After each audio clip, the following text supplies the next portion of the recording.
terkait dengan harga BBM bersubsidi dan kebijakan terkait dengan kenaikan harga aftur global terhadap industri penerbangan nasional. Nah, guna menjaga stabilitas ekonomi dan daya beli, seperti yang sudah diumumkan pada tanggal 31 Maret yang lalu, pemerintah dan Pertamina ini sudah memutuskan untuk tidak menaikkan harga BBM bersubsidi. Jadi sekali lagi, BBM bersubsidi itu adalah Pertalite dan solar. Dan nanti Pak Menteri Keuangan akan menjelaskan selama harga minyak tidak lebih dari 97 secara rata-rata, maka harga BBM ini bisa kita pertahankan sampai bulan Desember tahun ini. Tetapi BBM bersubsidi kan ada dua, yaitu biosolar dan Pertalite. Ini supaya jelas ya.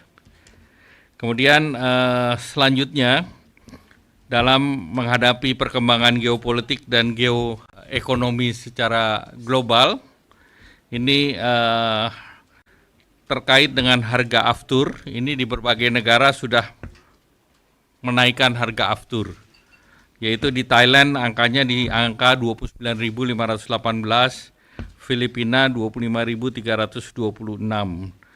Dan aftur ini merupakan BBM non-subsidi yang harganya mengikuti perkembangan pasar, dan tentunya kalau kita tidak menyesuaikan, maka berbagai maskapai penerbangan lain bisa memanfaatkan perbedaan harga tersebut. Dan per hari ini kita lihat di Bandara Soekarno-Hatta itu harga aftur per 1 April kemarin sudah sekitar 23 ribuan ya. Nah, ini 23.551 per liter. Nah, kenaikan harga aftur ini tentu mempengaruhi struktur biaya operasional dari maskapai nasional, di mana harga aftur itu berkontribusi terhadap 40% dari biaya operasional pesawat. Dan oleh karena itu pemerintah mempersiapkan langkah mitigasi strategis agar harga tiket tetap terjangkau di masyarakat. Jadi pemerintah yang kita jaga adalah harga tiketnya. Dan sebagai langkah tersebut, Kementerian Perhubungan atas nama pemerintah menaikkan fuel surcharge. Itu fuel surcharge kemarin sudah naik 10%, sehingga berbasis daripada angka batas atas tarif di tahun 2019. Dan kemudian disesuaikan lagi menjadi 38%, di mana ini sama untuk jet maupun propeller. Sebelumnya jet hanya 10% dan propeller 25%. Sekarang semuanya disesuaikan menjadi 38%. Jadi kalau kenaikan dari segi jet sekitar 28% dan untuk propeller 13%. Nah, untuk menjaga kenaikan harga tiket domestik agar tetap terjangkau oleh masyarakat, maka pemerintah menjaga kenaikan harga tiket hanya di kisaran 9-13%. Jadi harga tiket di kisaran 9-13% dengan langkah-langkah sebagai berikut. Yang pertama, PPN ditanggung pemerintah, itu 11% untuk tiket angkutan udara niaga berjadwal di dalam negeri, kelas ekonomi. Nah, dengan perhitungan tersebut, jumlah subsidi yang kita berikan oleh pemerintah itu sekitar 1,3 triliun rupiah. Nah, per bulannya. Jadi kalau kita persiapkan untuk 2 bulan, maka ini 2,6 triliun agar harga tiket naiknya maksimum di 9-13%. Kemudian kebijakan fuel surcharge dan PPN DTP ini akan diberlakukan sesuai dengan program yang kemarin paket diumumkan, yaitu dalam waktu 2 bulan juga. Sehingga kita akan terus evaluasi apakah geopolitik ataupun perang di Timur Tengah masih tetap berlangsung. Kemudian Pertamina juga diberikan relaksasi payment system, mekanisme pembayaran dengan maskapai dengan term of condition secara business to business. Kemudian untuk menjaga dan meningkatkan daya saing ekosistem industri penerbangan, pemerintah juga memberikan insentif penurunan biaya masuk untuk suku cadang pesawat menjadi 0%. Jadi suku cadang pesawat itu diberikan biaya masuk 0%, sehingga diharapkan bisa juga menurunkan biaya operasional daripada maskapai penerbangan. Dan ini tahun lalu biaya masuk dari spare part sekitar 500 miliar atau setengah triliun. Nah, kebijakan ini diperkirakan untuk memperkuat daya saing industri MRO dengan potensi aktivitas ekonomi bisa meningkat sekitar 700 juta per tahun, dan tentunya bisa mendukung daripada output PDB itu bisa sampai dengan 1,49 miliar dan menciptakan lapangan kerja langsung sekitar 1.000 orang, dan yang tidak langsung bisa sampai mendekati 3 kali. Nah, langkah ini ditindaklanjuti dengan penerbitan regulasi teknis dalam hal ini baik dari peraturan Menteri Keuangan dan Kementerian Perindustrian. Nah, seluruh kebijakan ini adalah bagian dari dukungan pemerintah pada kesinambungan industri penerbangan nasional serta menjaga aktivitas ekonomi yang efisien, produktif, dan berdaya tahan. Selanjutnya kami persilakan Pak Menteri Perhubungan.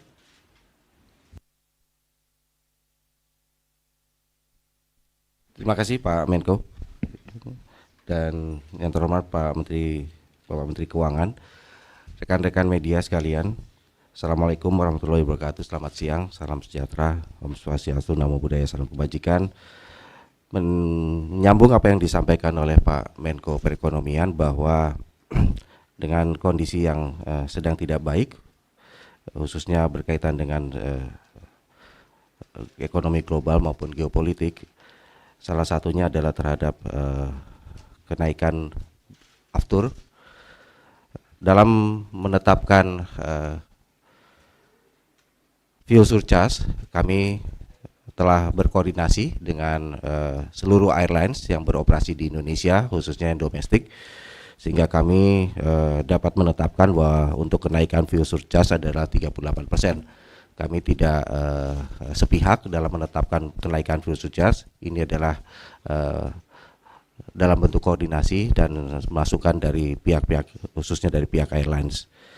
Kemudian kami ingin juga menyampaikan terima kasih kepada Pak Menteri Ekonomi dan juga Menteri Keuangan yang telah berkenan untuk menghapus bea masuk untuk suku cadang pesawat, sehingga kedepannya diharapkan dengan pengurangan atau penghapusan bea masuk suku cadang pesawat maka akan mengurangi beban biaya operasional dari maskapai penerbangan nasional kita. Langkah-langkah yang disampaikan tadi adalah sebagaimana tadi disampaikan juga, kami berharap bahwa kebijakan tadi adalah untuk menjaga keseimbangan antara keberlanjutan industri penerbangan nasional kita dan juga memberikan perlindungan terhadap daya beli masyarakat. Jadi kami berharap ini kebijakan ini dapat dipahami oleh masyarakat dan juga para pelaku industri aviasi atau industri penerbangan. Saya rasa cukup demikian Pak dari kami. Mudah-mudahan kebijakan ini dapat diterima dengan baik oleh masyarakat. Terima kasih Pak. Terima kasih Pak Menteri Perhubungan. Pak Menteri Keuangan, kami persilakan.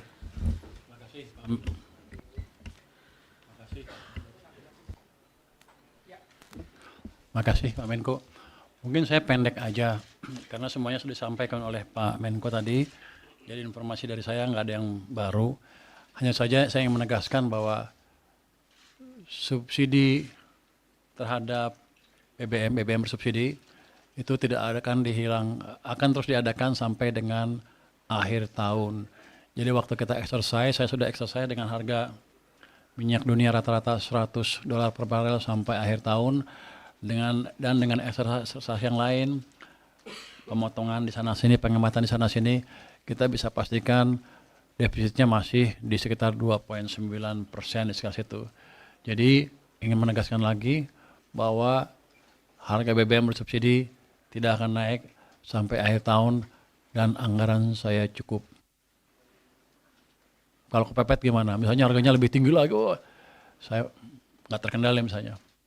Selama supply-nya ada, kita masih punya bantalan uang sebesar 420 triliun rupiah yang sekarang dalam bentuk sisa anggaran lebih atau SAL.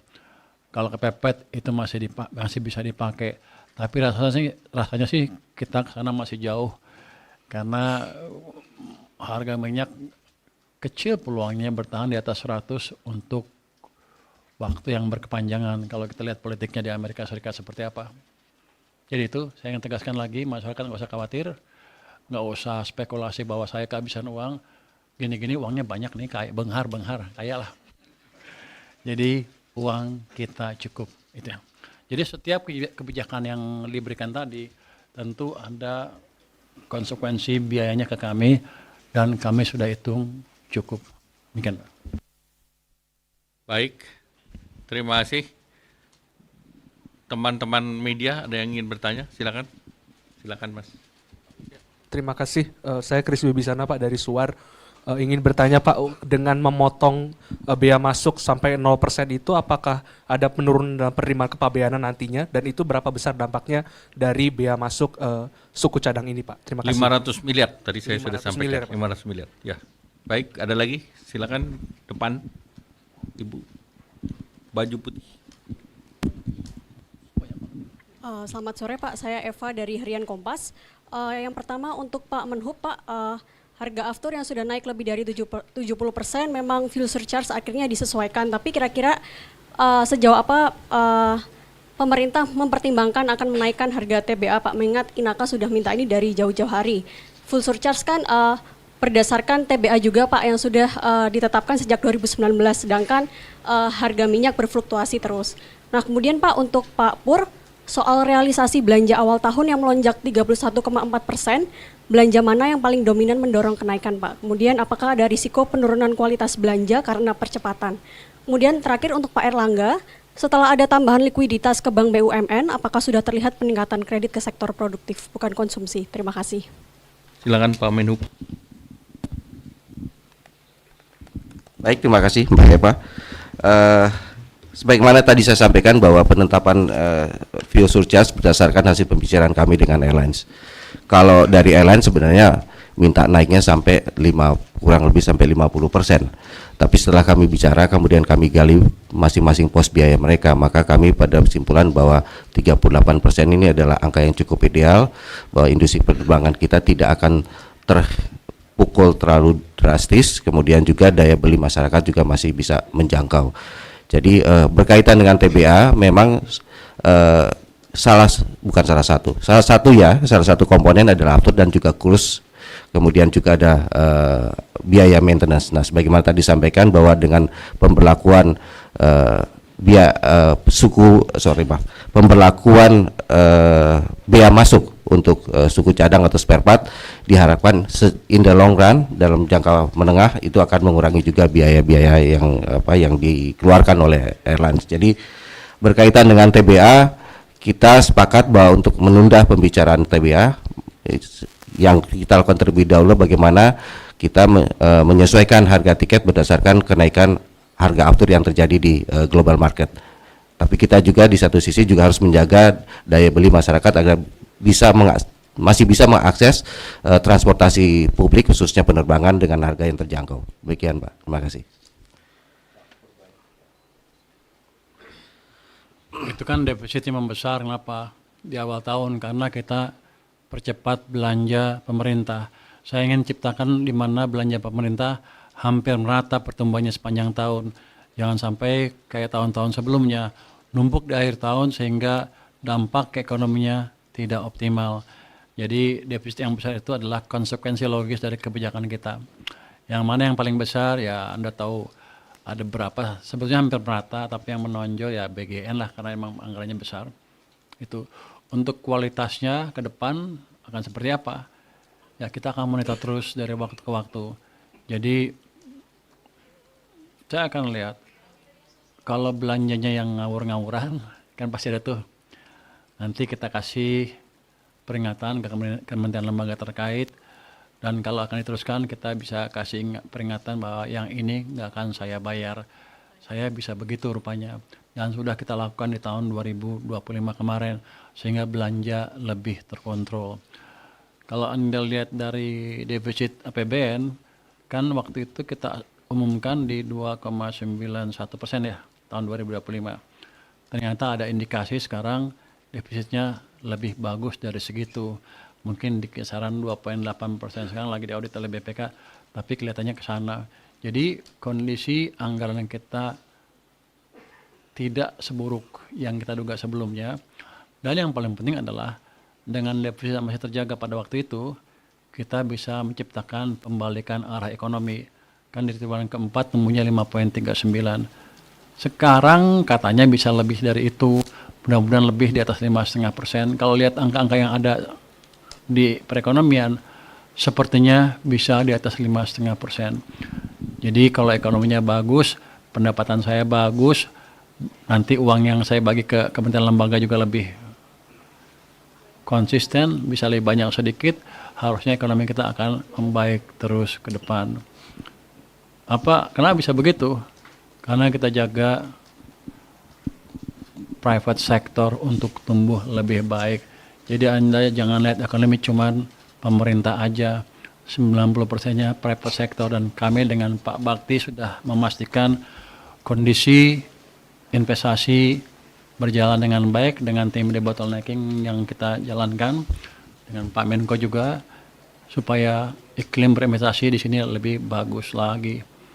Jadi seandainya saya let's say misalkan saya nggak bisa ekspansi habis-habisan pun, selama saya bisa jaga sektor private-nya tumbuh dengan baik, ke depan ekonomi akan terus membaik. Kita mungkin pada saya. Baik, terima kasih tadi terkait dengan kenaikan surcharge tadi sudah dijelaskan Pak Menhub. Namun saya juga ingin menambahkan bahwa baseline-nya itu untuk yang pesawat jet 10% ya, dan propeller 25%, sehingga efektif kenaikannya untuk jet itu 28% dan propeller 13% ya Pak Menhub.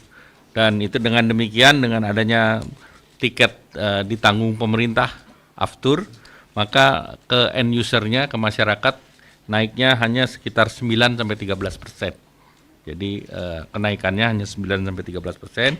Kemudian dengan likuiditas di perbankan lebih baik dari Pak Menteri Keuangan, kita berharap nanti kredit di sektor swasta akan naik lagi ke double digit.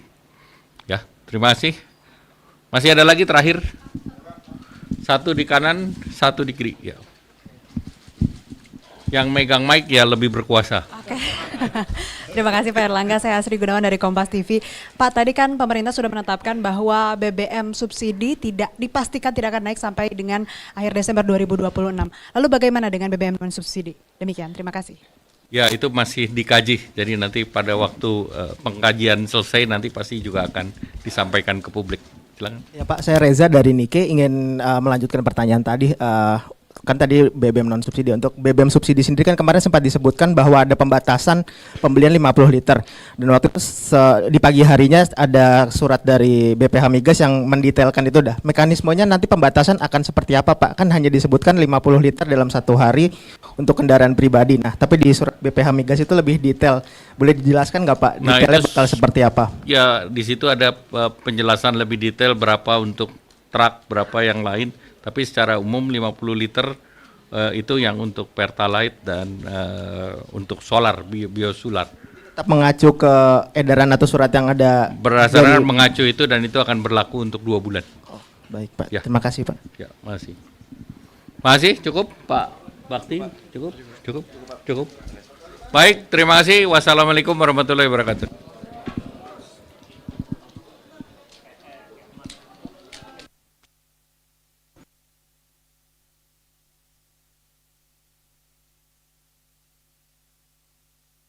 Jelajahi cara baru mendapatkan informasi. Download Metro TV Extend sekarang.